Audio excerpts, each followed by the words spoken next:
GameCola faithful, and welcome to the GameCola Podcast. This is podcast number 182. You infringed on our patent, we're gonna sue. I am your hosting podcast commander, Joseph Martin, joined by... I'm Blu Ryder, and I've patented suing, so if you sue me, I'll sue you.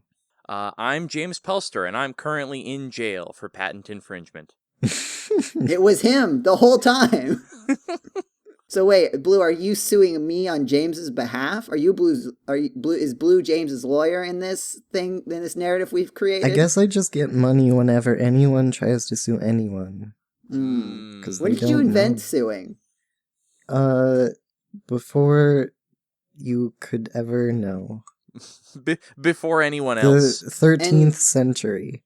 How many clothes have you made so far? Clothes? Yeah, with all the suing that you've done. I don't think that's correct. Depending That's on your wrong. regional accent. Oh, depending on your regional accent, it is good. Wait, what did you think I was talking about? Crime. Crime? Oh no, that just reminds me. There's been a video game crime. Allegedly. Several. Allegedly. Many video game crimes against, by, and for video games. Mm-hmm. And by viewers like you. Thank you.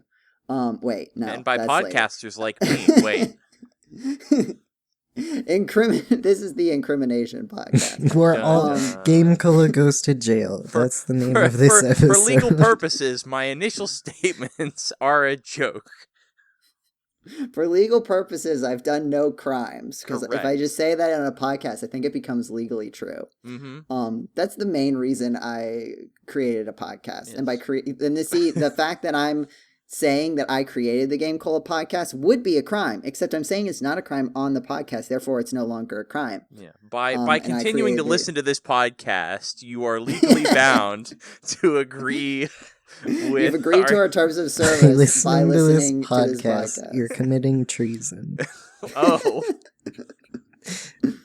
Okay. So, whose patent got infringed? Or allegedly got infringed? And the answer is, of course, lawyer experts, Nintendo.com. Who invented everything, actually. Mm-hmm. I think they invented video games, as far as patents are concerned. No, so, okay. It definitely feels like they invented lawyers.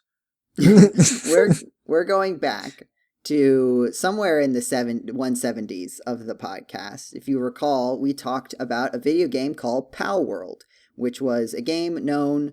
Its elevator pitch was Pokemon with guns, and we came to the conclusion that it's more than Pokemon with guns. People need to calm down, but they had a lot of arguments about it, particularly with whether or not some of these little pal guys looked too much like Pokemon to the point where it was a video game crime.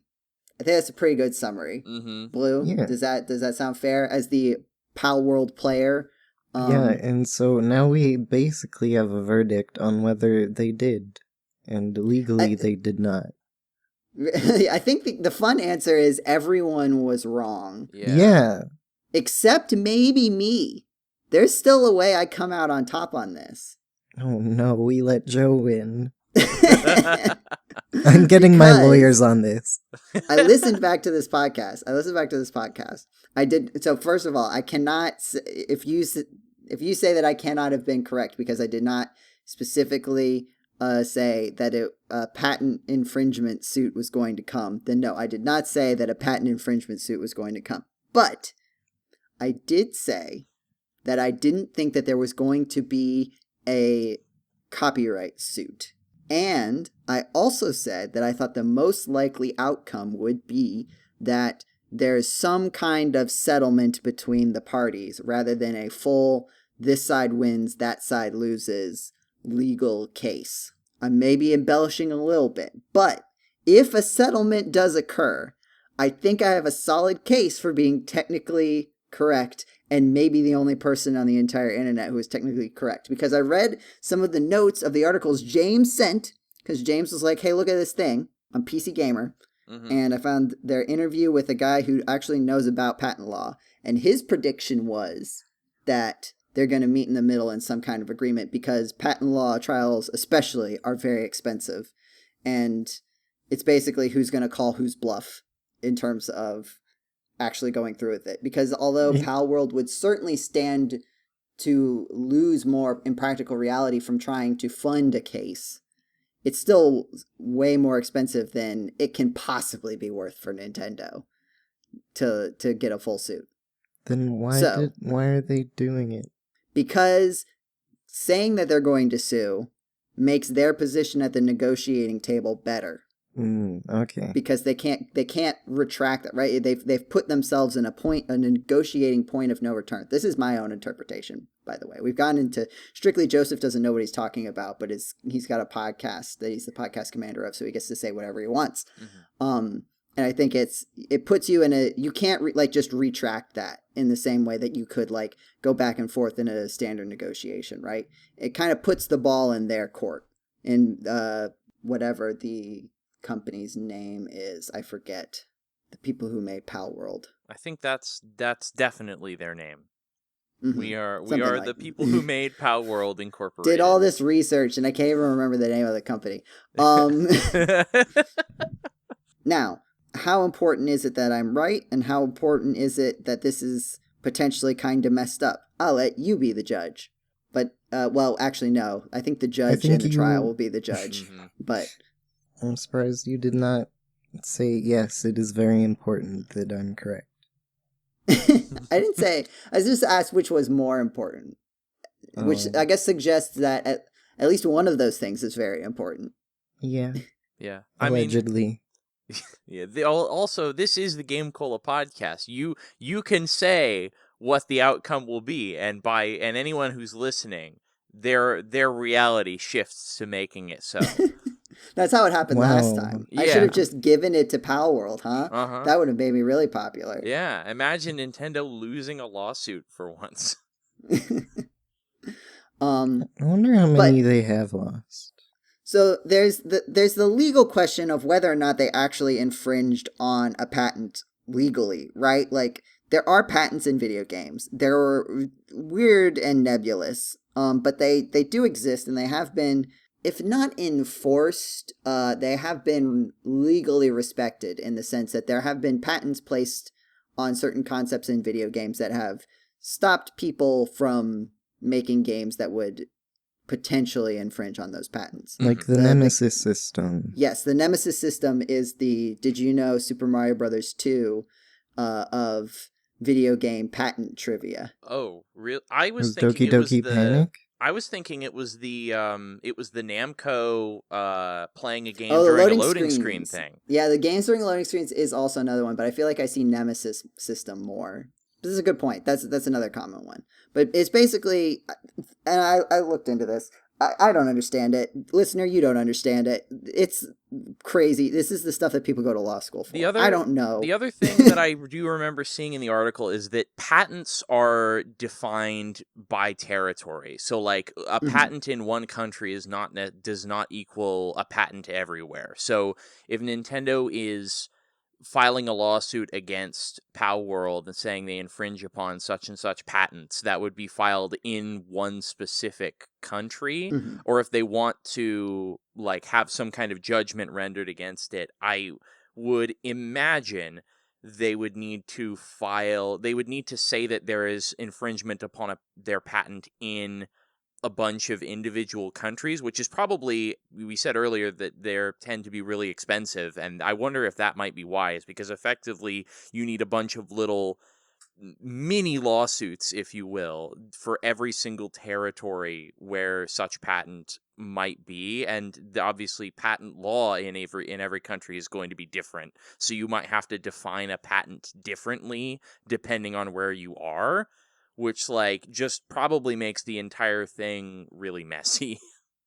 Yeah. I mean, like, there's different things about, like, well, there's, like, agreements that countries have made to kind of streamline processes, but then it's still, like, it depends on where you do the thing, it does, and I can't read Japanese patent law, I can't read English American patent law also. So, like, there's a certain point where, right, people say, like, the running theory is that there's these Legends Arceus patents that involve running around and throwing balls at monsters to catch them in stakes with HP bars. And there's a funny little cartoon picture of two dinosaurs fighting with health bars. Because I guess they didn't want to put literal Pokemon in there. McDonald's. It is very, if you're familiar on the GameCola Discord with the McDonald's patent, where the guy stands up and shouts McDonald's to stop the McDonald's Sony ad. little fuzzy buddy one. I don't even remember that one. They were like, here's a little robot. It can detect your emotions while you play video games. And people are like, no thanks.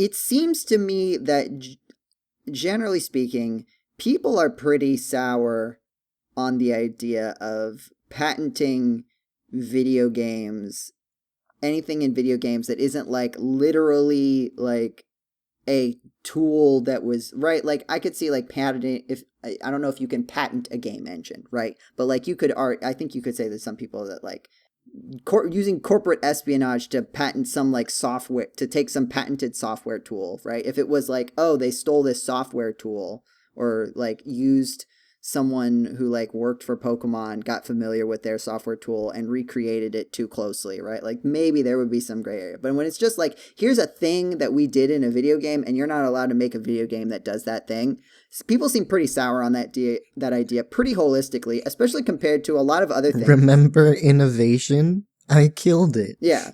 It seems like there's no world where this breaks good publicity-wise for Nintendo, with which is also the case for many of the things Nintendo does from a legal standpoint, right? Yeah. So it is a cost that they are internalizing, at least if they've done this, right? Whatever value they hope to get out of this, it's not, oh, people will be on our side about this and we'll get great publicity for defending our right to video game You say that, content. but it was also, like, the whole Palworld situation was enough that, like, people were actively asking Nintendo, like, but that's, what... That's copyright. People feel very differently about copyright than patents, I feel like. Which is weird. I don't think it's that weird. Well, at the end of the day, you're still, like, I mean, I guess it does make some sense, but also, like, the idea, or, like, my vague understanding of the premise behind patents and their purpose is so that when someone comes up with a novel and creative and specific idea, the patent is there to protect that idea so that they can capitalize it rather than having someone else sneak that idea out, yank that idea out from under them and do it better before they can capitalize on it. So, like, if some random Joe Schmo comes up with self-popping popcorn that requires no heat, or something like that, and then is broken and then entropy. Yeah, yeah, exactly. So, like, some guy in their backyard discovers this, they can patent that so that Orville Redenbacher, for example, doesn't say, "Oh, hey, look, we've just created self-popping popcorn, and we have all of these massive resources behind us, and now you have no hope of actually capitalizing on this idea that you had."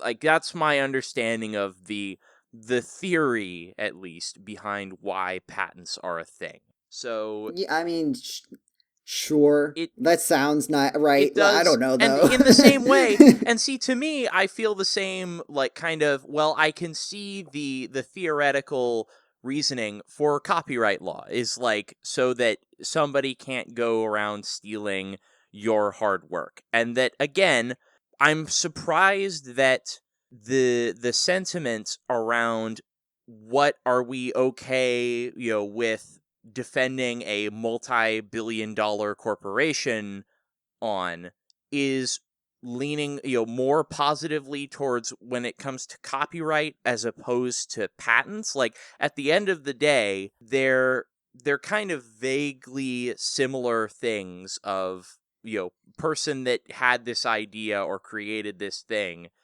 should be the one that gets, that gets to decide who gets to do what with it.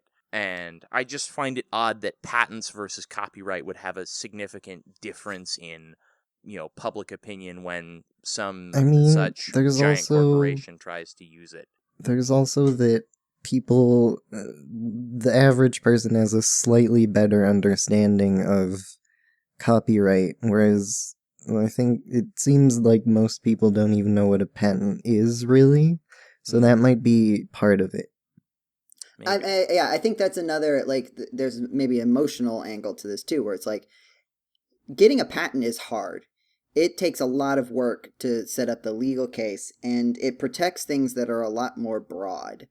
There's a specificity to it, but the specificity is also rooted in, because you're protecting something more than what copyright protects, which is generally more along the lines of, the literal thing. It can still get wacky when you start talking about copyrighting a character design, right? But the other angle is that, I can just get essentially, I don't know if it's technically called the same thing, but, right, if I draw something and I slap the little Creative Commons thing on it, even if I don't, I think, to a certain extent, that becomes essentially my copyright, right? There's practical concerns about defending it in certain cases, right? But I don't have to, fill out paperwork to defend artistic creations that I create in a general sense. Patents are very different in that sense. So, when it comes to artists, for example, I think artists are very passionate about the discussions surrounding Palworld and copyright, because they see, we talked a little bit about this, because in the intersection of why so many anti-AI people got swept up in this, is because, especially in the current environment, there is a fear among artists, I feel, about the devaluing of the ownership of your own creative work. And sort of this hiding behind, oh, well, it's a big company, so it's okay to do this. And it's like, but what justification are you going to use when you copy my stuff, right? You're using, oh, it's a big company in this case. But it sounds like you really just like to take other people's art and use it, without permission. Yeah. And if I'm an artist, I start to get real nervous about that. Yeah. Right? And, sure, Pokemon is a big company, but the people who make the Pokemon are artists, and they were hired, and they chose to use their creative expression to, artists. There was an artist who made Tinkaton. Tinkaton's a very cool Pokemon that I like a lot. And that artist said, I wanted to make Tinkaton, I want to use my artistic abilities to sell this Pokemon, or sell, but I provide my services, and now this has become a part of Pokemon, and that was my choice to do with this creative work. Someone else says, I'm going to make Blinkablun, my own original character, just because Nintendo owns it. There's still, the individual artist still should have the right to decide what happens with their work, even if that includes selling it to a big company. It doesn't mean oh, well, then I can just do whatever I want, right? I think you have to kind of, I don't know if you can really just bring big company into it, right? If you want to be consistent. Not to say that people are ever consistent about their beliefs about video games and law, right? It's so much vibes, right? Yeah. And including myself, right? I'm not going to say that I'm absent of this, but there's if you really look at every single thing a person posts on the internet or says on the internet, or I've said on the podcast about certain ideas, even perhaps within this very podcast, that would be fun to see if people point out the contradictions I make with myself. It gets squishy when you really drill down into it. But my main point is just that, I think there's a lot more of a personal feeling when it comes to things like copyright infringement, art, character design, writing. That feels a lot more personal than a patent, where things the stuff that's involved is kind of nebulous, and most people don't have personal experience with it. It kind of exists purely within the domain of big companies. So it gets weird. I do think that there certainly would be cases with patents where people would get in the weeds about it. But, in general, it seems like I haven't seen a single person really say it is good. The only people that I've seen be yeah, Nintendo's patent lawsuit is just cool. This is a good way for them to go after the spirit of what I believe Palworld's wrongdoing to be, which is that they were too derivative. And maybe I believe that Nintendo didn't have a legal standing, but they had a moral standing, and they can use the patent to effectively do justice just because Palworld, again, I'm pretending to be someone else, just because Palworld was able to like, cheat the law a little bit on a technicality, right? Like that's the only pro patent take I've seen, as opposed to the copyright stuff where it's like, this is copyright. No, this isn't copyright. But also, you should tell me that I'm wrong. You're wrong. Artists Great aren't discussion. people.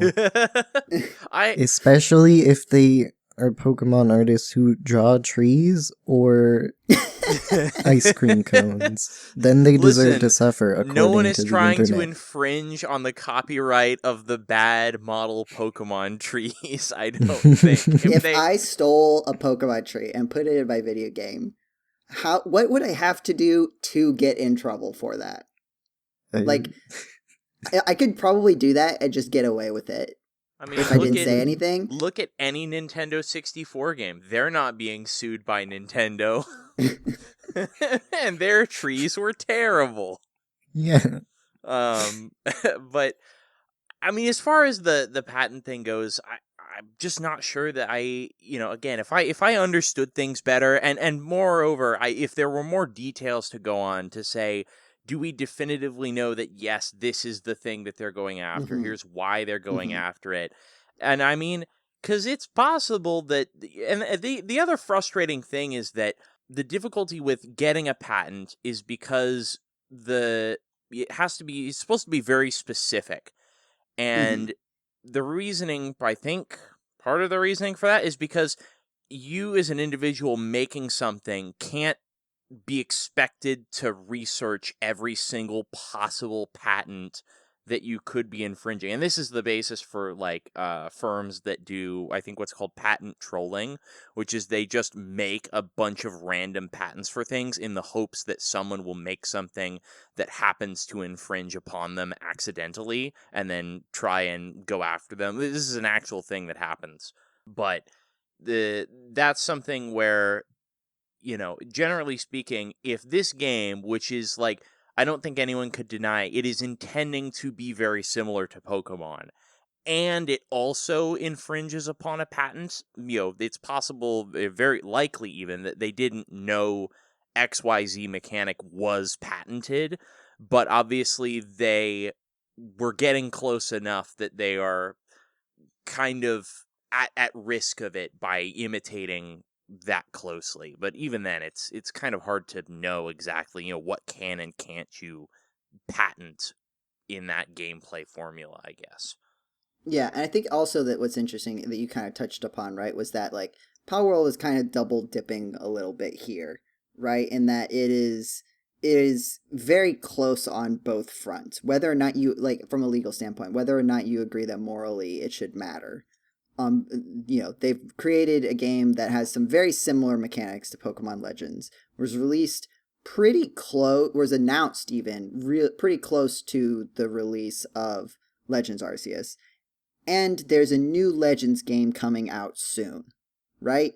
Another thing I would say about what kind of gets Nintendo's motors running in situations where they haven't really done something before is when it really starts to interfere with a game they are about to release or have just released, right? The other thing I think about is the very unfortunate situation of another Metroid 2 remake. Yeah. Which finished right when Nintendo was like, here's our actual real Metroid 2 remake, and it's kind of like, it's pretty hard to argue that those two are not in conflict with each other. And there's another one, which is a game I used to play a lot when I was younger, which was called Super Mario Bros. X, which was basically, I think it sort of simulated the vague general Mario 3 physics, but it came with its own dedicated and really in-depth level editor. And like it actually had like full like scripting capabilities. You could have NPCs with text boxes. You could even in later versions like do a bunch of really fancy stuff. And that was eventually taken down. It was given a cease and desist by Nintendo. I want to say in 2011, 2012.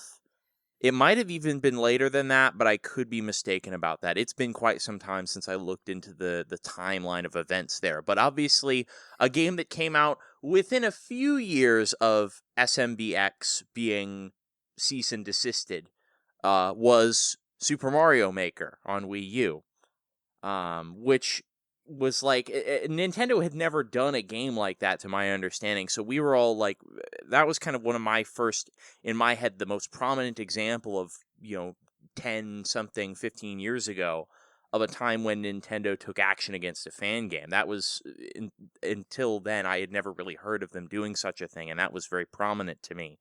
And I was like, well, why would they do that? And I thought, well, maybe they're making one, but then didn't seem like they were, and then Super Mario Maker comes out, and I go, oh man, maybe that was why. And just also, fun fact, for anybody who doesn't know, I may have mentioned this once or twice before at some point, vaguely. Do either of you know who made Super Mario Bros. X? I think you said, because this is not the first time you've talked about the level, because I think we talked about it around the time of Super Mario Maker coming out, or maybe we talked about Super Mario Maker at some point, yeah, and you talked about Mario level editors that came before it. Yeah. Right. I'm sure you mentioned it in that, but I've driven up the suspense enough. It's Please do your dramatic reveal. It is one of my favorite little bits of video game industry trivia. The person that made Super Mario Bros. X is Andrew Spinks. Made Super Mario Brothers 2. Yeah, yes, also known as Doki Doki Panic in Japan. They made they were Andrew Spinks, aka Redigit or Relogic, who went on to make Terraria. So after SMBX was shut down by Nintendo, that person went on to create Terraria.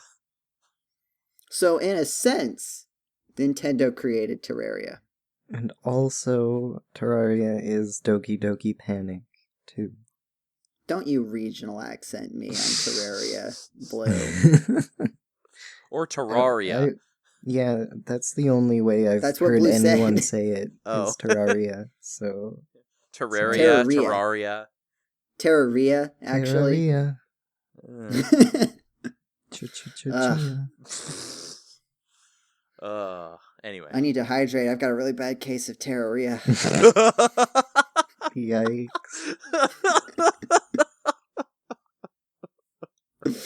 It's a good video game. That's not a joke on the quality. It's just how I said it out loud a little bit ago, and I was like, well, that's what it sounds like in my brain. Oh, no. But yeah, like we're getting into fan game stuff, and also like, I mean, the other big thing that you were telling us about, James, was the last available Switch emulator is major one, yeah. The last major one has basically gone dark. Yeah, I guess it's vanished. Like they have removed all of the code from the online repository. It was an open source emulator, much like Yuzu was, that came before, that was shut down, I think not even a year ago. It's just gone. All of the code is gone. All the downloads are gone. The website is currently still up, but the download page is blank. And the other developers said that the lead developer got a notice from Nintendo with what they said was an offer in exchange for that person stopping development, shutting everything down, and removing it from the internet in its official capacity. And that seems to have, they haven't heard a response about what they decided to do, but given what has happened, it seems pretty clear. Now, it's currently very unclear. This is breaking news. This happened earlier today on the date we're recording this. So this is like extremely breaking news, and I haven't heard any further elaboration on what happened, whether it was like some kind of copyright thing, but the phrasing they used was an offer from Nintendo, which I don't know if that means like an offer, if you shut this down, we won't sue you into oblivion, or if this is like some weird like Nintendo, like the guy sold out.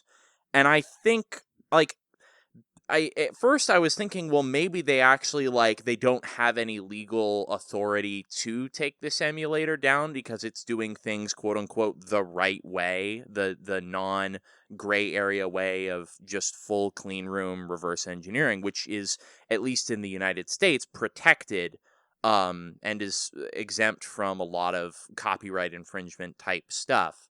So there was some speculation I saw in certain circles saying, maybe this guy, just got an offer that he couldn't refuse in terms of this will, they'll be set for life. And because I don't, open source projects can still make some decent money if they're really popular, but it's not necessarily something you can live off of. I don't know what the exact situation was for the Ryujinx emulator, but there was some speculation that it's maybe they actually bought him out. And I don't know. I find that kind of hard to believe because Nintendo, generally speaking, they nuke things from orbit with a vengeance, not with, we come extending an olive branch. Not with $1,000. Yeah, exactly. Generally speaking, Nintendo despises this sort of thing. So to take we're willing to pay you to go away feels uncharacteristic.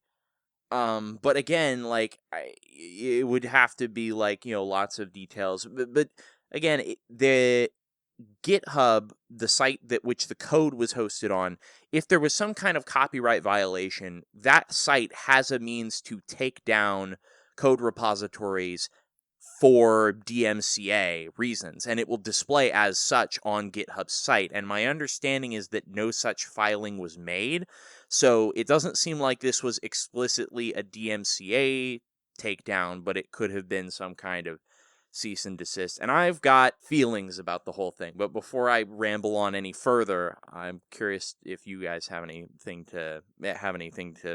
thoughts about it. Emulation of the current console, right? Whenever that is, always to me feels a little bit at some level you got to know what you're getting into, right? A lot of the arguments that I see for outside of legal, ethical emulation kind of stem from the this game is old, it's not being sold anymore. It doesn't matter to whoever's making, right? The period of this piece of software's economic relevance is basically gone, and the law is really just mincing terms where it doesn't even really matter in the grand scheme of things. Mm-hmm. And I think the closer you get to the Breath of the Wild comes out and people are trying to play Breath of the Wild on the emulator instead of paying for it. That's where you start getting into okay, you got to start coming up with some new things to say. Yeah. to justify it. And it's sort of you got to know what you're getting into a little bit, right? Even if you think you're not affecting a company's bottom line, to a certain extent, you have to deal with the fact that the company is certainly going to believe that you are, because they have sort of priors to think that. And I don't know, I'm not necessarily super gung-ho about it, but it's also no one made you do this, And so I'm trying to think of how to say it, right? It's not just no, you shouldn't have done it. Right? It's just part of it too is a cultural shift, and maybe I'm behind the times, get with the times, old Manning. Mm-hmm. But when I was younger, it kind of felt like emulation naturally, just by the way the relationship between consoles and computers worked out, emulation naturally lagged significantly behind modern console hardware. So it wasn't even really a question that people had to interrogate at first, right? Yeah. I can get a Nintendo 64 game on my laptop, but I couldn't get a GameCube game to work on my laptop. So the question back in the early 2000s. So it's not even something worth considering. And I think now that we're getting to the point where it can be so immediate, specifically for console games, where I feel that the vibe of that field has felt different than PC games also. It's something where I feel we haven't quite landed on what we feel like is acceptable in a ways that we have in other aspects of the kind of like emulation space. You know what I'm saying? Yeah. How good is Switch emulation? Pretty Because I'm darn also good. the same, because I thought it would lag behind a lot, because I still cannot emulate Marvel Imperfects, Marvel Nemesis Rise of the Imperfects for PS2 properly. Yeah. I mean, like you can see anyone with a beefy enough computer to do like make playing video games their career. You know, there's tons of hacks of there's Mario Odyssey hacks and Breath of the Wild hacks and all these different hacks of all these different big games. Like, and they run, the hacks may be a little buggy, but performance wise, like you can see that there's not much of it. Surprisingly, DS emulation is still kind of terrible, which I find very funny. PS2 is also... The story of that is... Yeah, I mean, well, it's because nobody, like, there was, I think the developer behind either MGBA or one of these other things was trying to do a DS emulator. I think, like, Melon DS was the one that was trying to be like, all right, let's actually do this properly, because the philosophy behind developing emulators has also just changed over time, I think. I mean, maybe not entirely. There's possible that some of the really early emulators were like, let's figure out how this hardware works. But, it's kind of this weird shift that has only sort of happened, I guess, which is that emulators originally, computers were not fast enough to emulate the hardware at a very, very deep level. So we were like, or when I say we, I mean the emulator developers went, okay, well, let's get close enough that games will play and seem pretty close-ish to a relatively untrained eye, and that's good enough. It works. You can play Super Mario Brothers on your, Windows XP machine, and that's fine. And then, like, one of the most popular Game Boy Advance emulators, Visual Boy Advance, is terrible in terms of actual, like, accuracy to the hardware, to the point that I found an interesting video, someone posted it on Twitter/X or whatever it is now, which was showing, they said, I used to think that the audio in the Game Boy Advance Pokemon games was horrible and out of tune, but then I discovered that it's only because the emulation of the audio in the really popular older, like, 2000s, 2010 emulators is just inaccurate and pitches up some of the instruments so that they're slightly out of tune. And that if you play it on a more modern, accurate emulator, it sounds way better.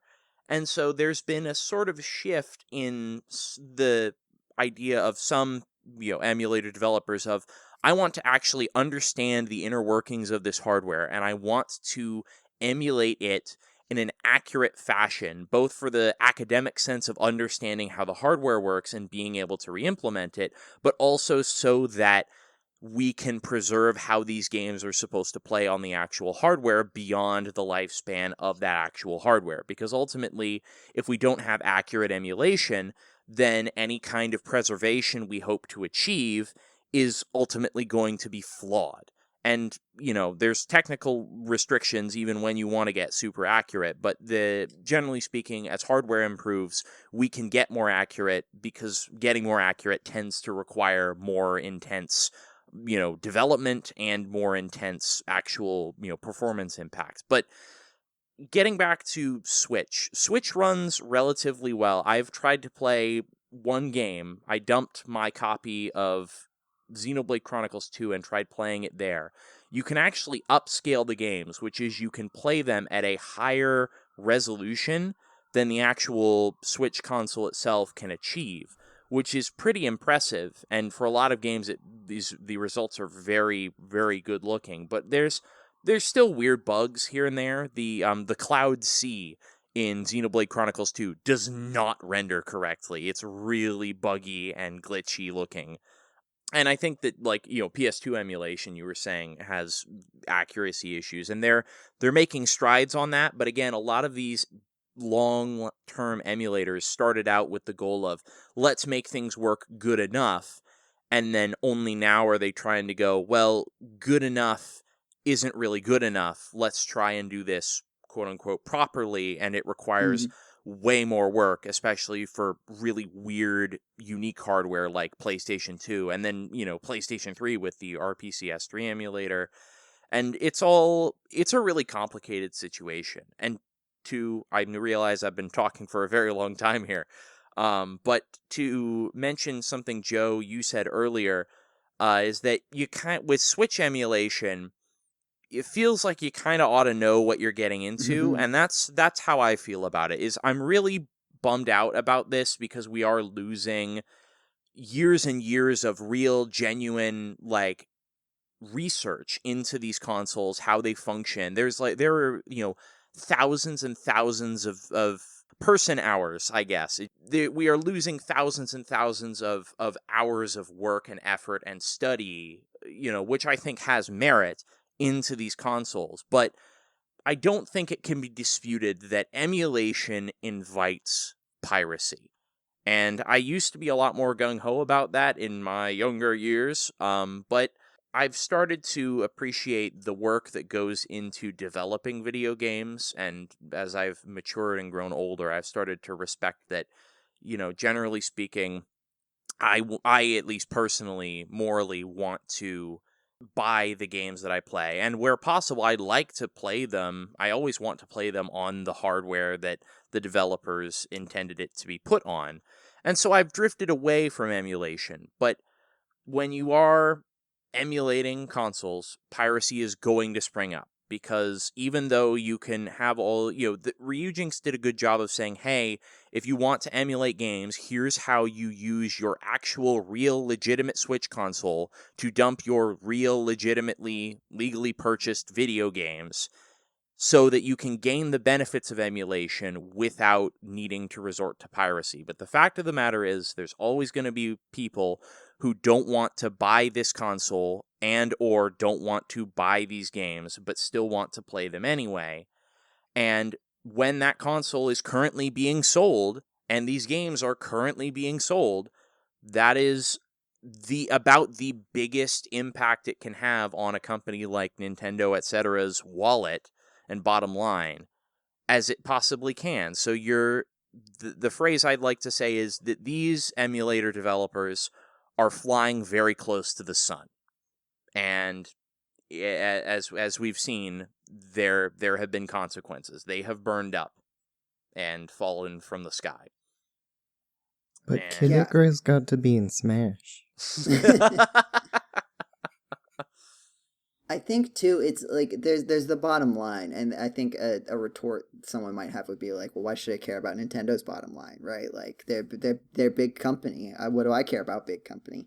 But it does, I think, especially when you're talking about like things that are currently coming out now, right? Like the Switch is like the Nintendo console right now. Maybe soon. I don't have anything to say about this. I know there's rumors. I don't want to get into the details until things are more solid. Mm-hmm. But it affects like the decision. I could see it affecting like the decisions that are made, right? Like what games are made. Like, are we going to invest in this game if we're not going to get a return because, we're going to lose this much to piracy? There's all these arguments about how much stuff is actually lost to privacy, and you see people say like, oh, it's a service thing, or it's I don't have enough money for it. And I would also say that like this is probably true in general, but B, people are really, like, you can look at the psychology research on this. People are very bad at saying, this is what I would do if circumstances were different. You will see very often that is not the case for a lot of people in a lot of situations. Yeah. If I had this much money, then I would pay for video game. I'm not saying because you say that I believe you less, but it does not change how much I believe that you would purchase this video game if you had more money, right? It doesn't, people are, even if I believe that you truly believed it in that moment, people are bad at characterizing that, and I'm not saying that, like, therefore wrong, therefore bad, just like, therefore not really providing any information into the discussion. I have the opposite problem where I don't have enough money, but I still use it on video games. Yeah, I feel that. Also, counterpoint to it affects what decisions they make. So many people buy Pokemon games that Nintendo released Violet and Scarlet in the state they did, and we're like, yep, we're too big to fail, this is fine. I don't know if still playing the video game but not paying for it really communicates that. If you, like, okay, say you had perfect knowledge of the situation, first of all, because, like, it gets into a can of worms about, like, how much, companies' beliefs about piracy and people's beliefs, like, quote-unquote consumers. I don't know if you call them consumers if you didn't actually pay for it. But, like, whatever the beliefs about piracy rates and effects on things, right? If you knew perfectly, like, how many people bought your game and how many people pirated your game, right? And you released a game, and the same number of people played it, but a greater fraction of them pirated it, I feel like you would struggle to come away with the interpretation of that data as, oh, if we had made a better game, more people would have spent money on it. Yeah, and then there's a similar argument I hear, which I feel like has some logical or at least emotional credence that you want to believe it's true, which is that piracy can drive sales, that if someone pirates, the sort of try before you buy mentality. And I don't doubt that is at least somewhat true, but also, again, the fact of the matter is we were talking about the sort of, someone says, oh, well, if I had all the money in the world, I'd pay for all my video games. And it's like, well, if you had all the money in the world, you could also just afford to work around paying for those things, like. And so it's really just a sort of, it remains to exactly be quantified, I think. I know that there have been actual documented cases where someone said, hey, I release, where like indie developers have deliberately released their game on pirate websites and then found an influx of actual new purchases, which I think is there's something there. But also, that's probably not the majority of people who then went on to pirate that game, like, are the people who then come and buy it. And also, the idea of, the demographic may be different as well. The people buying, niche indie games versus buying the next big Pokemon game, the mindset there might also be different and lead to a difference in percentage of people who pirate and then buy versus just pirate or would never buy in the first place. Who knows? It's complicated. You reminded me that, like, I think the industry is getting so bad that I think this year I've read like a dozen articles about indie devs or like devs in general who are begging people to pirate their games because for like one reason or another, like their employer stole their IP basically and is treating it poorly, or they're like just deleting it or stuff like that. I mean, you see this a lot with, like, I feel like maybe not quite as brazen, but like with streaming services, right? And then they'll take the shows off of the streaming services, and now there's like basically no legal way to view a show. And I feel like you see a lot of creators who are like, oh man, it sure is too, like, they are legitimately upset about it, but then there's also like this angle of, man, it's too bad that there's no other way to consume this content in any capacity. And right, like, oh man, there's definitely a vibe of like, it then becomes like, all right, who is ethically, when you think about who gets to decide what happens to the copyright of something, who ethically is in charge of that, right? Like, there's the creator, but the creator made a decision to make, in a sense, right? You could argue that, like, oh, did they make a decision, or is that the only viable career path? But like, to a certain extent, if we take that particular cynicism out, the creator said, I'm making this and I'm selling, I have the right to sell my intellectual property to a company, and then that company gets to do with it what they want. But then, like, when that created product is later mistreated, people definitely tend to side with the creator on like what should happen to it. So then the things start to get wonky, right? To bring it in more personally, if I find a really old GameCola article that is aged very poorly, which like some definitely of them have. those exist, like there's no like real legal stuff. I mean, I don't know. Maybe there's some abstract law that applies to this, even though we don't have like paperwork about it, right? But like, do I or Jetty and I like what authority do we have to go back and like maybe change or remove a word that was placed somewhere, right? Like, or place a disclaimer at the top. Right, but like what? Yeah. But that's the thing. Like, do we place a disclaimer? Do we just remove the word or a sentence containing the word? Right, like what happens there? Does it matter if the original text is still available through the Wayback Machine, but it's not available on the website anymore, like the regular website? Like, we're sort of getting into those kind of those fun questions. Another fun question to think about in this: does an artist? Because I think the other really compelling thing about emulation, especially, really compelling and also often co-opted by people who really have no business like claiming credit for it, right?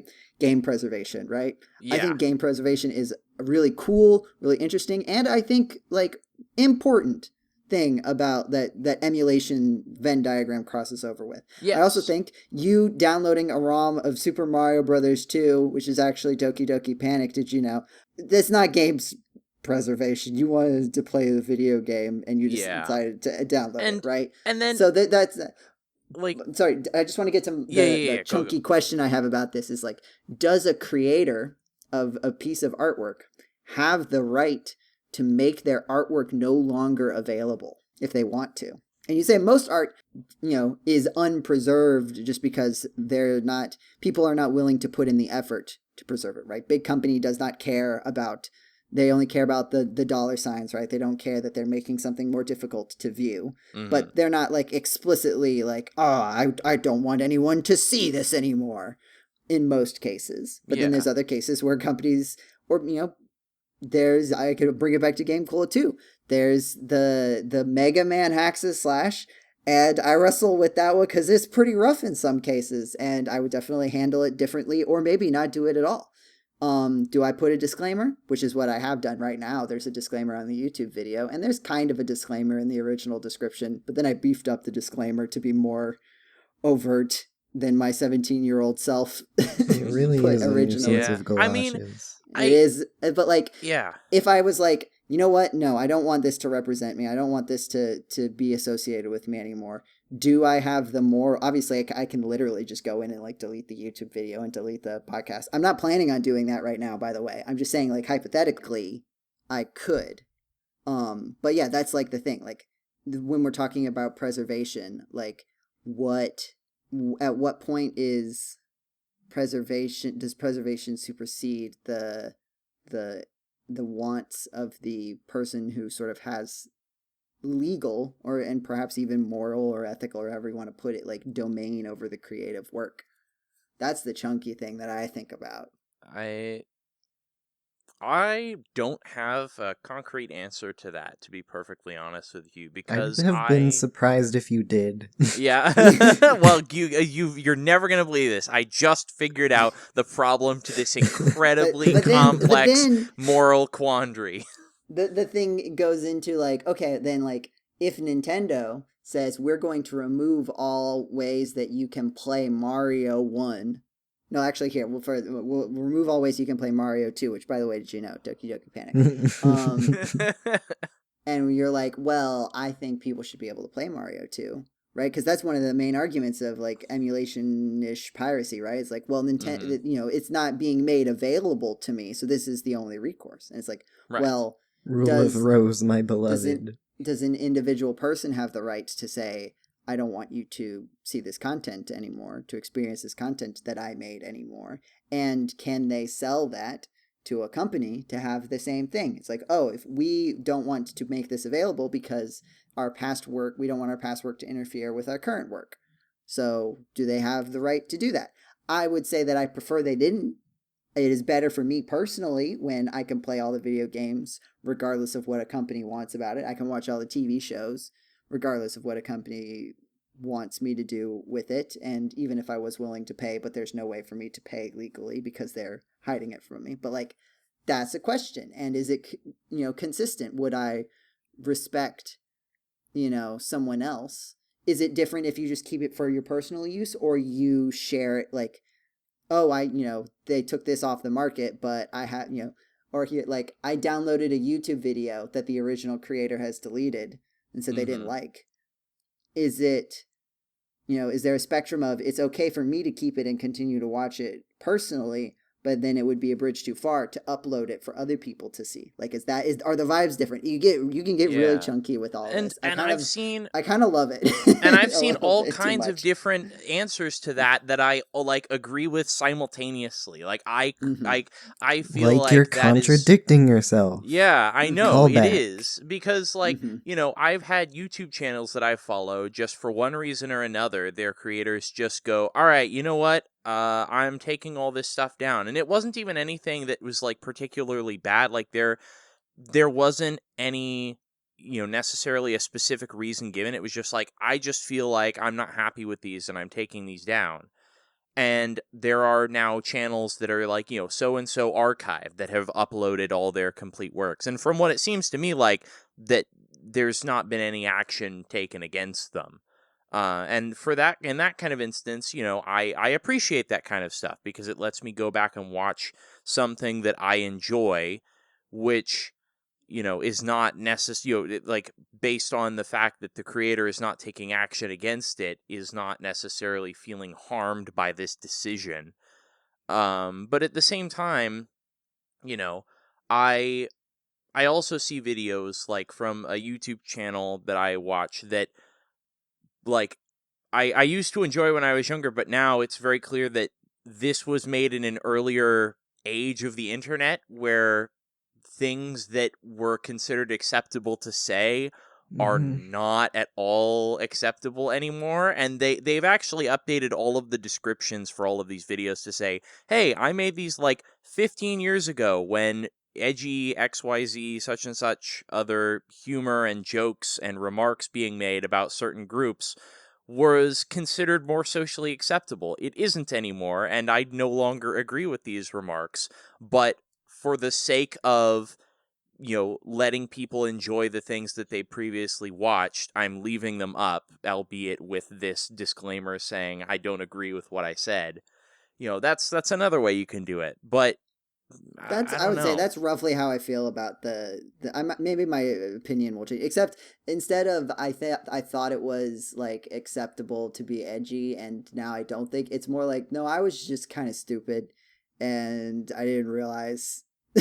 Yeah, and I feel like think it through very well. Sometimes I feel like it's okay to, it's sad, it's unfortunate to have to remove a piece of work because it constitutes more than it tends to represent more than just the one reason that you're removing it. The Mega Man, gosh, it's been so long since I listened to that. I don't even really remember why that's particularly an issue even, but maybe I never finished it to begin with. I feel like maybe it's maybe I shouldn't go back. It's in the disclaimer. Yeah, I'll have to look at the disclaimer because I don't remember at this point. But I tried to make it not as bad, but I was 17 and I just did not have a good sense of how not to make things bad, and also just how things would. I wasn't trying to be edgy. I was actually trying very hard not to be edgy.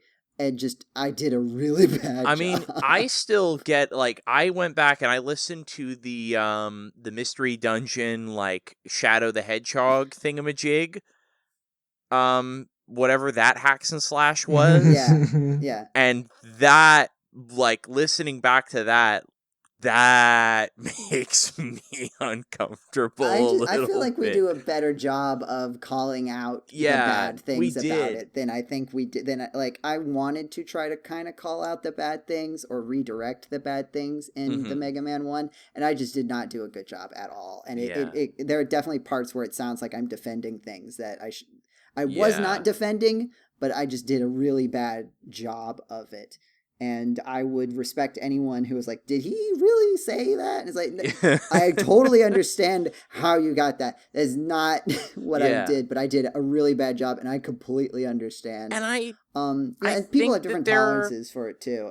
There's people who I think would be bothered by. There are people who I thought would be a lot more bothered by it who aren't actually I think you can tell that it's more not trying to be edgy, but just not doing a great job of understanding everything. Again, Yeah. it's kind of, I don't want to fully rehash it. I think it's relevant to this interesting discussion about And creation, right? Like to kind of yeah, put our own skin in the game a little bit, and my own skin in the game, right. And for that, I and will say, challenge myself. if you eventually decide, you know what, this really displeases me. This is not, this is not an example of my work that I want to show anymore. I'm not pleased with it. I'm not proud of it. I would have done it differently. And maybe at some point I will do it differently, tackle it again, or just maybe it's better that it is not tackled again. And again, this is why it's a matter of, there's a lot of vibes related to how I feel about the decision, is that I would be sad to lose any piece of GameCola content in some regard, but I would also, if there's a lot of like that kind of context and that kind of feeling behind the decision, I would also probably respect the decision to remove such a thing if we wanted to. Like, if it was a matter of something, it came down to something like that, I would feel bad that it had to be removed, but I would also nevertheless understand at least why it was being done. But as far as like video game preservation, just like to kind of rewind and Yeah. get back to what I think spun this whole topic off, was we claiming video game preservation. I think that is, we've said it before, and I think it is important, and that a lot of what people think is preservation is not necessarily preservation, but that, again, for me personally at least, I feel like there's a lot of emotional weight that goes into why are we not preserving something. Is it just because arbitrary greed company line go up and we don't care? Because that to me says a lot about, that to me is what makes me feel more moral about I am going against what such and such is doing, not on a matter of just blatantly because this thing is categorically good, preservation is categorically important, and we should do it no matter what, but because I do not agree with your reasons to not preserve this thing. I feel that there is more worth to it than you are attributing yourself. And for those reasons, I feel justified in either keeping a copy for myself that I already had, or maybe if I felt particularly strong about it, going out of my way to distribute or obtain a copy after the fact, or whatever whatever have you. But I think also that that's also why these sorts of legal protections are in place for things like, for example, the concept of reverse engineering something. To say that, there is this device that someone made. It could be it could be recent, it could be like being sold right now, or it could be 20, 30, 40, 50 years old. And it could still be legally under some kind of protection, even though it's not being sold anymore. Like, the copyright might still being refreshed and renewed for such and such reasons. And you might say, well, hey, I think this is of cultural or historical or academic significance. Therefore, there are protections in place for me to go out of my way to study this thing in a certain predetermined manner, and then I am exempt from perhaps the legal copyright specifics of doing this thing. Like, am I making sense here? Is that sometimes Yeah. I think that there are that even the law states that there are circumstances under which it is good to preserve things when otherwise legally a creator or company would be able to prevent such a thing. And I think that even speaks in some way to the crazy dichotomy and confusing mess that it is to determine when is it okay to preserve these things when its creators potentially are not. Like, it's such a crazy complicated decision tree to determine that kind of thing. Because like there's definitely certain cases like Blue, you were mentioning, right, the live service games like the Marvel game, right? Like Yes. like that's, first of all, that's like something that is more new that we have to contend with, right? Like video games themselves already haven't existed for that long in the scope of media. And then also like video games that can't exist without internet infrastructure. And then the whole thing about like, well, then what are you buying if someone says, oh, we're not going to support this game anymore. And so basically you can't play it anymore, even though you spent money on it. Mm-hmm. Like, woo, where are we going with that? And then that's, like, the only way, like, it is literally like, it's because like sometimes when I hear conversations about preservation, and I'm like, what you're really talking about is access, right? Like preservation is like, make sure that this data, this information is not lost forever, even if it is not accessible right now, right? Like I think, the Switch emulator goes down, right? And that means that there are people who will not, if a Switch emulator doesn't come back up in a decade, then in that decade, if you don't have access to the game on Switch, there's no way to experience it, right? But there's another angle of it of where, the preservation angle is like, can you store the data of the game in a certain way? And then later, if you assume in like 20 years, Nintendo doesn't care about Switch emulation, just like they kind of really don't care that much about NES emulation right now, to the point where I think they've at least been alleged to just like take emulators off of the internet and be like, plug it into their own stuff. Like then it's still preserved, right? Because like future generations will still have access to it. The timelines I'm using are maybe a little bit long for people to be comfortable with that. But like in a sense, right? Like is there, if we were in a place where it's like, all right, we'll let you emulate games for preservation purposes, but you have to wait. You can like download your copies and everything, but no one's allowed to play it until the next console comes out, right? Like, is that blocking preservation really? And that's not how it happens, right? But like we're thinking about sort of the effective results of things, right? Like, does that sort of change the calculus, right? Because there's like, oh, well, don't worry, there's a copy in the Library of Congress somewhere. It's like, well, not everybody can go and play that copy in the Library of Congress, but it exists. It is preserved. Yeah. You may argue that, okay, we should maybe have a couple copies in case something happens to that one. But like, you get what I'm saying, right? Like, there's a difference between this information will not be lost to time and this information is accessible to some subdomain of people that I think should have access. Yeah. And then I think the argument then becomes, okay, what is that subdomain? Right.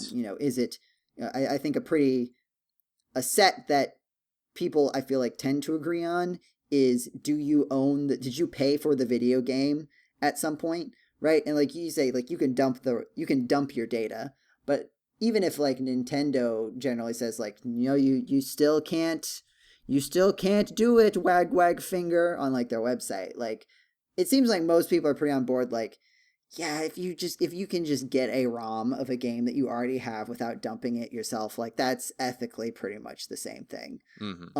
People I have not seen much pushback from people other than Nintendo on their websites against stuff like that. But then you go to like, okay, well, what about, economic factors, people who can't afford things, then you get into a very nebulous question of like, okay, well, then what's the threshold for being able to afford a video game? Yeah. And then you get into like that sort of self-reporting where it's like, would you actually behave differently if you had 10 times the money, 10 times the access to money that you have now? I don't know if I believe you. Yeah. And then we get into not like, believe you, but it does not update my opinion and on what you would do based on what you say. Yeah. And then it gets into like, there's also like the issues of like, territory. I mean, like, with earlier game consoles, a lot of the, there's, I think in Brazil, like the Sega Master System is like still the most popular game console there or something like that, because like later tariffs and such with imports made importing newer games and consoles like really expensive or something. And so like the bootlegging and piracy there was basically because, like that was rampant because things were crazy expensive. So I think there's still potentially an argument to be made of, No, I'm not I'm not saying like, oh, you're poor, Right. you shouldn't be allowed to play video games. Right, I'm just right. saying But that's like a part of it becomes nebulous at a certain point. Even if maybe Yeah. you could bring up an individual case and say like, yeah, you just download the game. Yeah. I don't care. And I think and like what it was my opinion matter anyway. Also, right? But yeah. But like then when you try to come up with like a general rule, then things get murky unless you just kind of go with, you know what? No, I believe that everyone should have free access to all media, and any payment for it should be considered a donation to say that I would like this to continue, right? You're saying like, I should play any video game that I want, and I will spend money to legally purchase the ones that I think deserve it. Yeah. Right? Like that's like the very I don't kind know of how logical extreme of it, I think.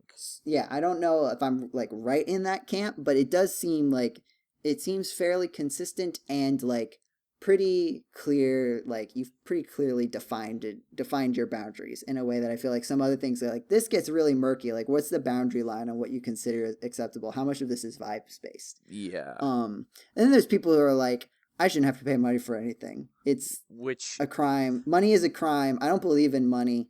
I want everything.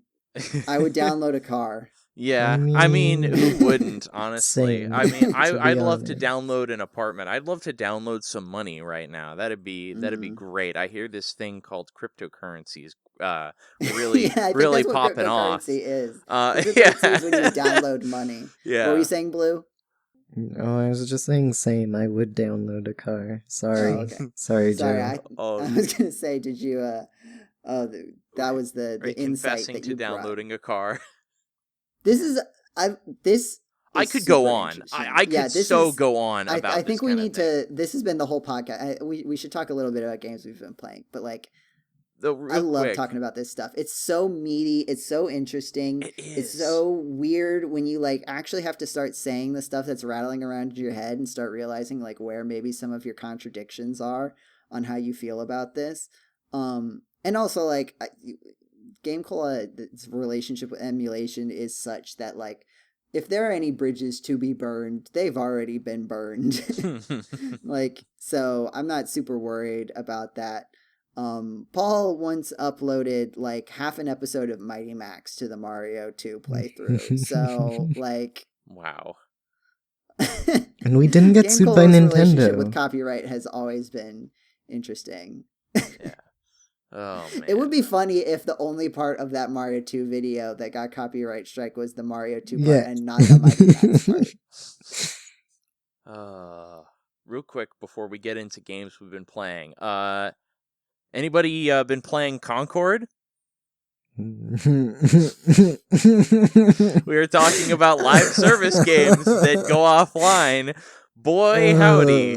Wait, is it dead? Is it like dead? It is. They pull the plug. The servers are offline. They've offered, So I think the game was up for a week, maybe a little over a week, and then they shut down the servers. I think they said they'd shut down the servers. I don't know if they shut them down immediately after a week, or if they said it'll be shut down at the end of the month. But it was up for at most 1 month, and there are unconfirmed reports, allegedly by people who were on the development team, that the game cost something like $400 million and was in development for 8 years. Expensive way they could possibly do it. Like, how does a game get this far? Right? Like, I didn't know anything about Concord. I still don't really know much about Concord. But, like, I don't either. To a certain extent, like, as you're about to release this game, you gotta think, like, man, nobody likes this video game as during all of these, like, playtesting things. I don't think anybody's gonna buy it. Let's just not spend all the money to market and release it. But then it just but makes no, you they wonder, did all of that. But like then it just makes you wonder, was that the like I feel like was that the response they got in the playtests? Like again, there's more and more unconfirmed rumors of saying they called it, I think, toxic positivity, which is that criticism was generally disallowed or disapproved of any kind. Which, in the company or in like the community? In the company.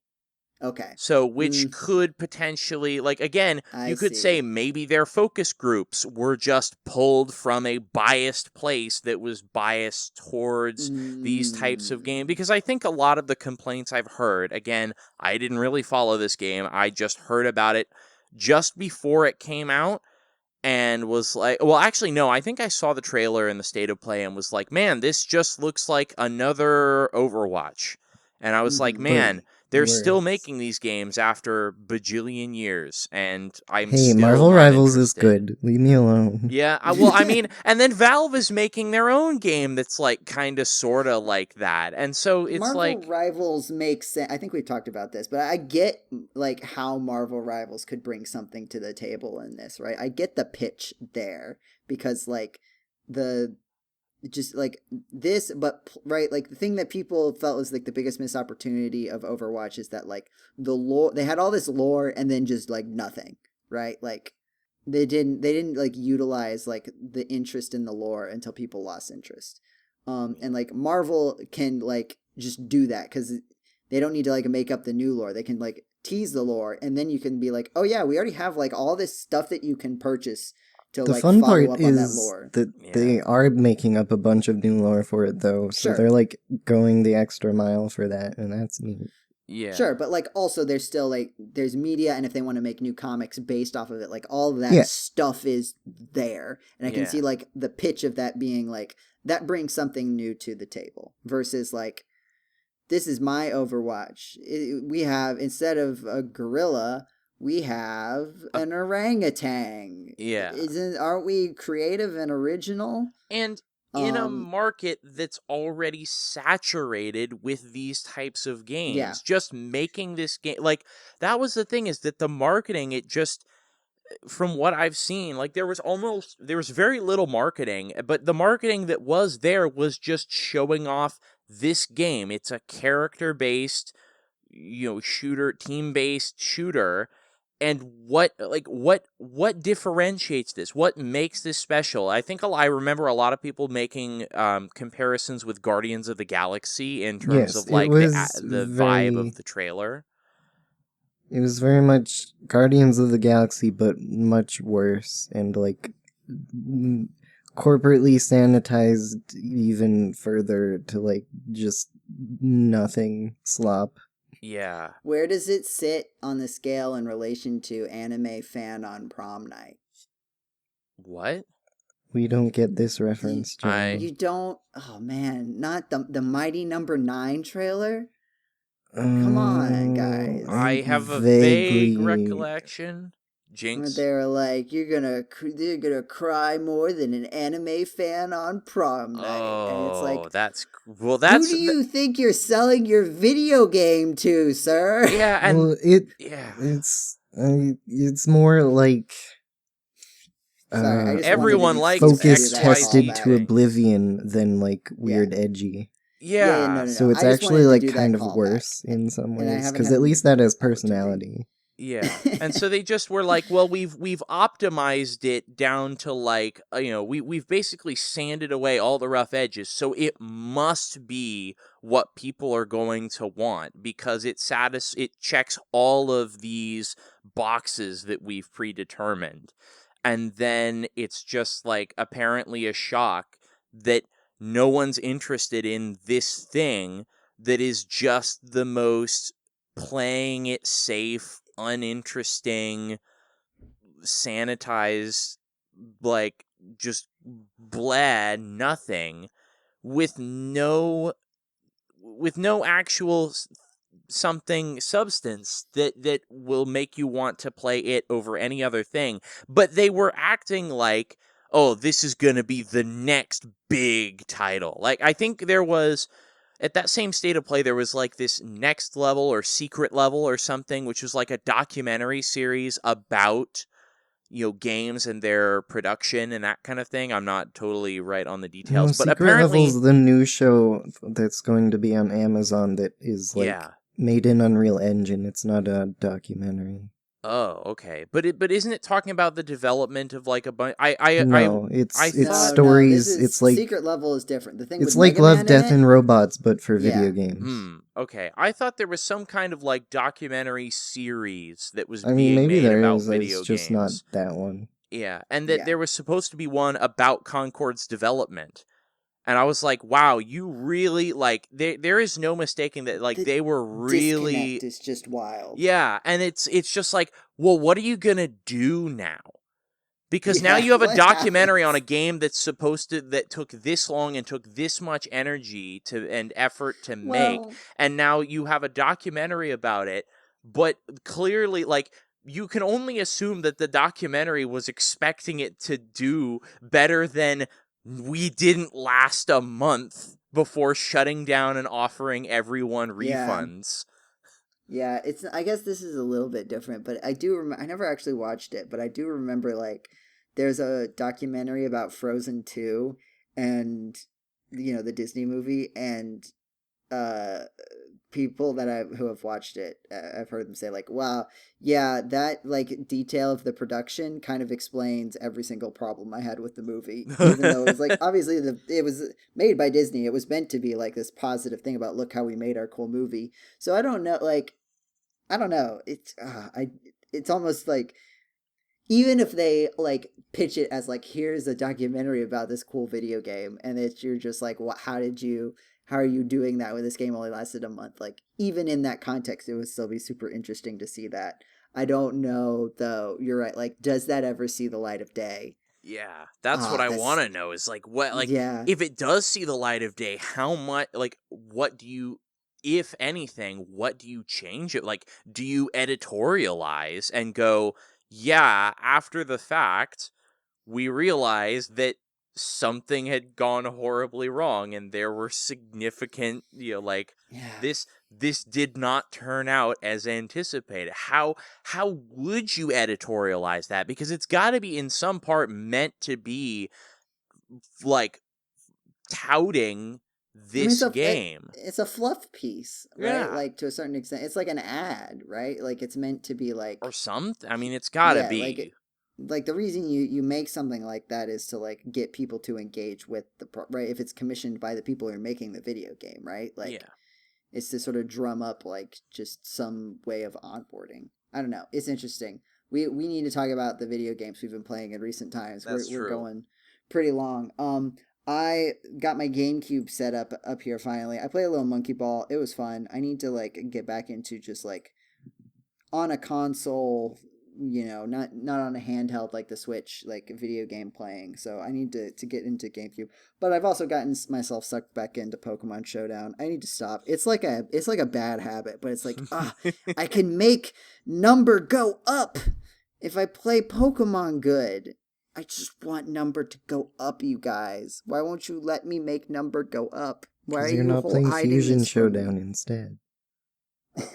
That would have the same problem, except I'd be worse at it, so I'd be mad more often. Or I don't know. I guess if there's a lower player base, because like some of those categories on Pokemon Showdown, I've gotten in like the top 10 just because like the bar is not particularly high. So if you're kind of actively playing, just the statistics of it, the skill ceiling is kind of low based on just how many people are playing it. I got a pretty high. I think I got to the top 100. I don't know. I think I played someone in the top 10. I don't know if I made it to the top 10, but I've definitely made it to the top 100 in a couple categories, like Gen 9 1v1 or something. I'm sure I talked about it on the podcast. Anyway, that's sort of the general. Oh, I played Tekkit. I don't know if I talked about this on the last podcast. The I old played classic Tekkit. Minecraft mod pack. Yeah, the old classic Tekkit. I was Oh, like, I missed it. oh I man. saw. It was a flashback, but it's also like very much like, yeah, I got to the same point I pretty much always got to back in the day where I'm like, you know what? I've made things and now it's no longer fun.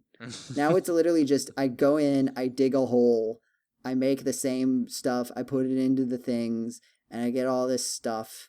And it's just like, oh, I get this stuff that makes this stuff. And it just goes up to make this stuff. And it's like, right? It's like, oh, I've got this super armor. Well, now I've got the super duper armor. Well, now I've got the super duper extra loop-de-looper armor.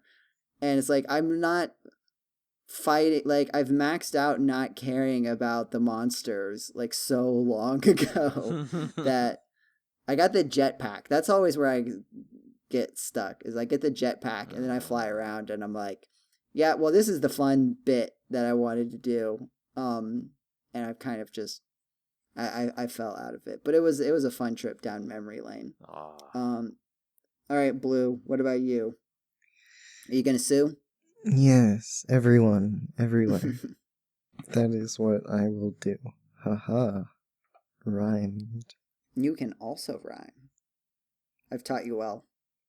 You didn't know how to rhyme before me, but now you've listened to me on the podcast. It's a good thing you didn't patent it. You know. Yeah. Dang it! I should have done that.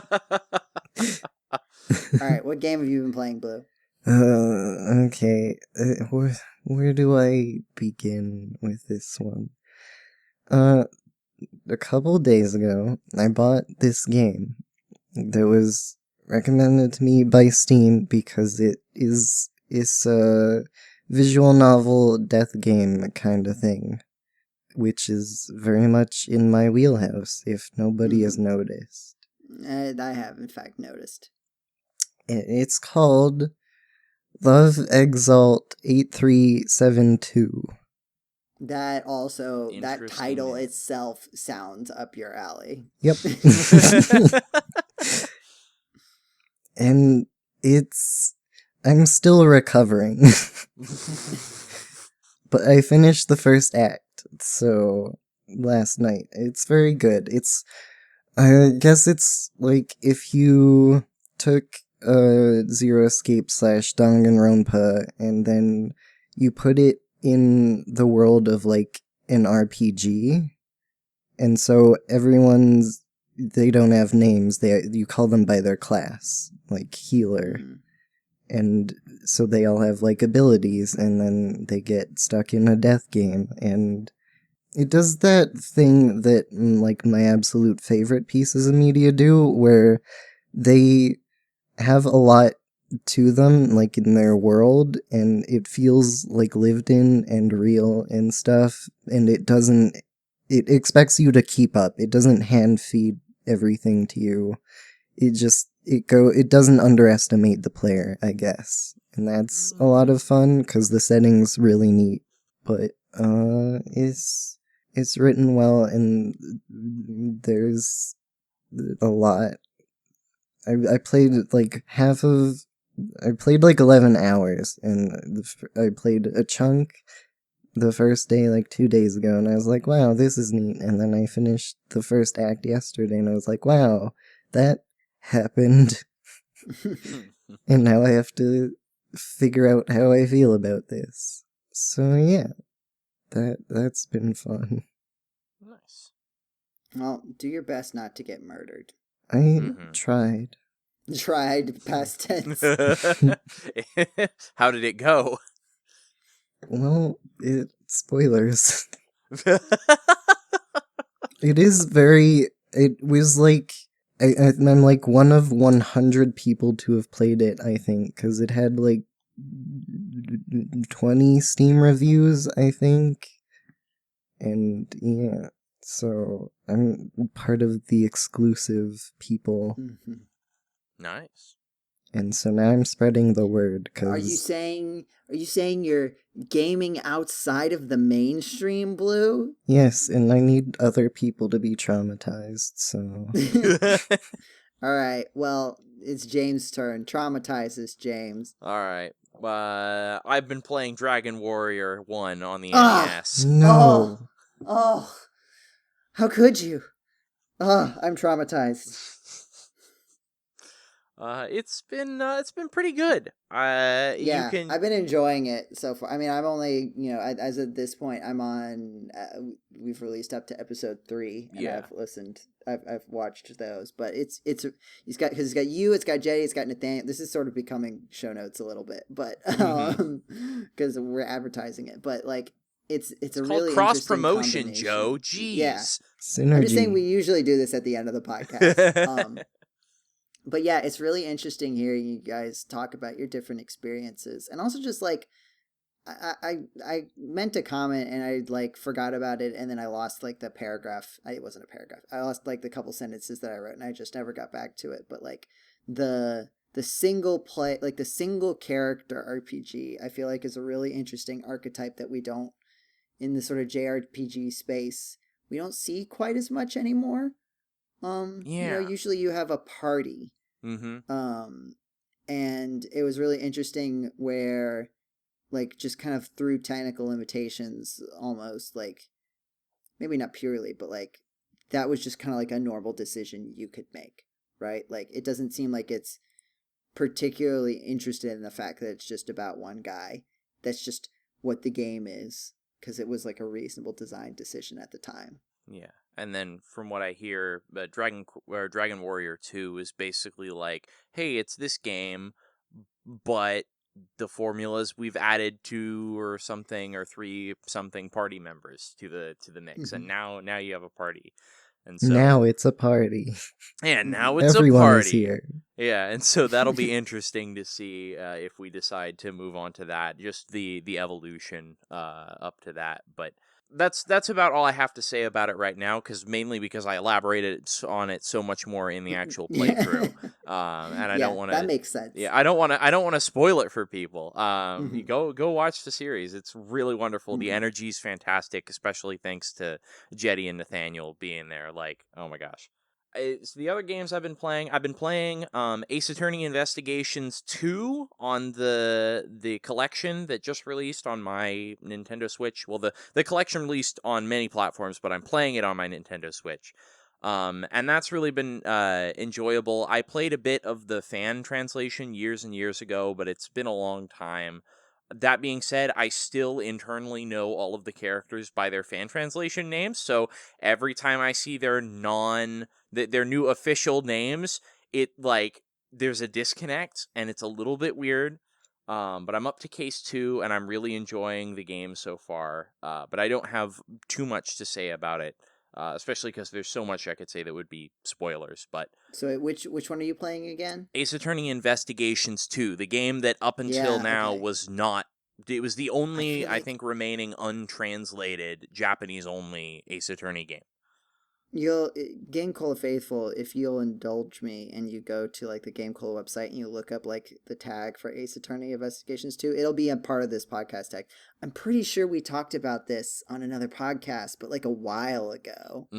I don't know, like, whenever this Ace Attorney Investigations 2, because, like, that comment just gave me a really strong deja vu. I think, I forget if it was after they announced it in a trailer, because I want to say it was in June when they announced that it was when they announced the thing. June? This Not June? This June. Yeah, this June. I don't think I was listening to a podcast recent. that recently. It was only very recently. Like, maybe this has happened before. Maybe the announcement... Well, the announcement is brand new. That was completely... Maybe not for Ace Attorney Investigations 2, but maybe some other Apollo Justice. That hadn't been... I think maybe some other Ace Attorney game that had been Japan only for a really long time Great had Ace a Attorney? popular fan. Oh yeah, I feel like I want to say Attorney. I want to say that the discussion. I think I know what you're talking about, and I still feel like the discussion was about Ace Attorney Investigations 2 specifically. I just can't remember when we had the discussion because I feel like June's just too recent. Because I haven't been. I don't think I've listened to a podcast. I know, but for me, like the last year year has felt like 2 or 3 years long because of like stuff going on personally with me. I do get like, that. Oh my gosh. But like June is like 4 months ago. I know. It's weird. It doesn't feel right. That feels too recent. Yeah. Because I'm pretty sure Diana was on the podcast that I'm thinking of. Yeah. Oh my gosh. We should I can't wait to hear what she thinks of that. But yeah. The timing just didn't work out this I've been I want to get her back on when she can. I do. We need to have a Xenoblade. All right, Joe, I will say this once for you to throw you a bone. We need to have a Xenoblade podcast. Yeah, well, hey, you are in charge. I've said this a bunch of times. If you want to have a dedicated podcast for a certain game, it doesn't need to be part of the main GameCola podcast. Yeah. Anybody can put together their own little... You're right. We had the Avengers cast. You don't need my permission. That's Just true. Do it. That's true. Just I already do it with the YouTube. All right, fine. I'll have to figure it out. The one other game I wanted to mention I've been playing is Subnautica Below Zero. I've technically already played this game, but it was several years ago, like 2021, I think. I mentioned sometime a while back, at least a year ago, that I was playing Subnautica. I think it might have been on the April Fool's, the J3 podcast. But I was talking about how I really liked Subnautica, how that game, the atmosphere and the immersiveness of just being present in this weird alien world, and the immersiveness of, well, being in water. But also of just that experience of you're just in this world exploring. And I really liked that. The gameplay and the atmosphere and the vibes. We say that a lot, but as vague of a term as that can kind of be. But in this game, I'm really enjoying it as well. I think that the world design is even a little bit better and more interesting. But my main complaint about it, and from what I understand, this is not an uncommon take, is that I don't like what they did with the story. In the original game, the story was mainly show, don't tell, or like you would go out of your way, you'd explore, and you would find these things, and you would learn about the world, but it was mainly just you discover these things about it, and so you just had to... there was only as much lore as you wanted to discover for yourself outside of what was necessary to beat the game. But this game, Below Zero, puts the story more in your face. And for one thing, the protagonist like has a voice now. Like they actually talk and they like monologue and talk with other characters, because there's like actual other characters that you meet. And I don't like that personally. I prefer it when the protagonist was silent and just this was just you are immersed in this world, you are alone, and you're discovering the fragments of what was there before you, even if it was only just recently there before you. And I appreciate what they were trying to do, trying to go in more in on the lore and the story in a different way, but I feel like it works to the game's detriment because it almost takes you out of that really immersive gameplay loop by having the characters just start talking about things and having these external motivations to why they're here in the first place, as opposed to the first game where you didn't ask to be here, you were just thrust into this situation and you just had to get up and go. So I feel like it feels like there's baggage, basically. The story feels like baggage and not like something that adds to the game. It feels like it detracts. It pulls you out of it in some ways. And I'm not a huge fan of that. But the core gameplay is still really good. I feel like they've made a lot of improvements based on, the first game. So there's a lot of stuff that's more polished and refined, but the some of the more experimental stuff they've tried to do works to its detriment. And I've heard that there is a third game in development that's been in development for several years now at this point, like confirmed. But we haven't really heard anything about it at all. And I'm hopeful that that game will maybe, take lessons learned once again and improve things further. So, but those are the main games I've been playing. Well, I think I need to wrap things up quickly because we've gone pretty long on this one. It was a good podcast. Yes. But it's been pretty long. So thank you for listening to this episode of the GameCola Podcast. If you like what you heard, check us out on GameCola.net. Internet website, GC.net, the letter G, the letter C, the word dot, the word net. The YouTube channel, go watch the Dragon Warrior or West. Dragon Warrior or Quest. What is it titled? Is it? It's GameCola Plays Dragon Warrior. Dragon Warrior. Look up the Dragon Warrior playthrough. I'm sure it's like the most recent. Statistically, it'll be one of the most recent videos, though the other one is the Crystallis End Day watch-along of Nausicaa, Valley of the Wind, because of all the Crystallis references in that movie, and that's definitely the order of operations there. It was good. I watched we tried a premiere. Jenny didn't talk to me about making it a premiere. It was interesting to make it a premiere. I think you can watch me leave comments. James was there in the beginning, but it was like at 2 p.m. Eastern time. So I think everybody was just at work. Yep. Yeah. There's one guy who was really excited about Azteca. Yep. But I think it's really interesting. Jetty put in a lot of like extra little visual things because we couldn't just play the movie, right? But like, there's still images that kind of contextualize things. So even if you can't watch the movie live with it, you can see. And he added a bunch of fun little like joke images, context images, animations, some clips from Crystalis when we're talking about comparisons and stuff like that. But yeah, you can see us talk about like, whoa, why did they put that tank on the bridge like that? That seems like a bad idea. And that's a Chrono Trigger thing. How princess positive that movie is. It's very princess positive. Very pro princess, that movie. How radical. Yeah. Right, a radical position. So yeah, and then, come join us on the Discord. Links are in the podcast description, the YouTube description. You can find it on the website. You can find us, you can listen to us say funny things about video games and also be notified of when we do things. We might do another watch along. I think it would be like maybe a Discord thing, but we've talked about maybe doing other watch alongs in the future, just because it was kind of a fun time doing that Nausicaa one. I think that's got to wrap us up for the end of this podcast. Thank you again for listening. I rescind my suit and any other suits that were pending. You're free to go. You're no longer being detained. I'm free. Thank you for listening. Have a wonderful time of day it is, wherever it is, whenever it is you're listening to this podcast, and we will see you next month. Goodbye. Goodbye. Bye.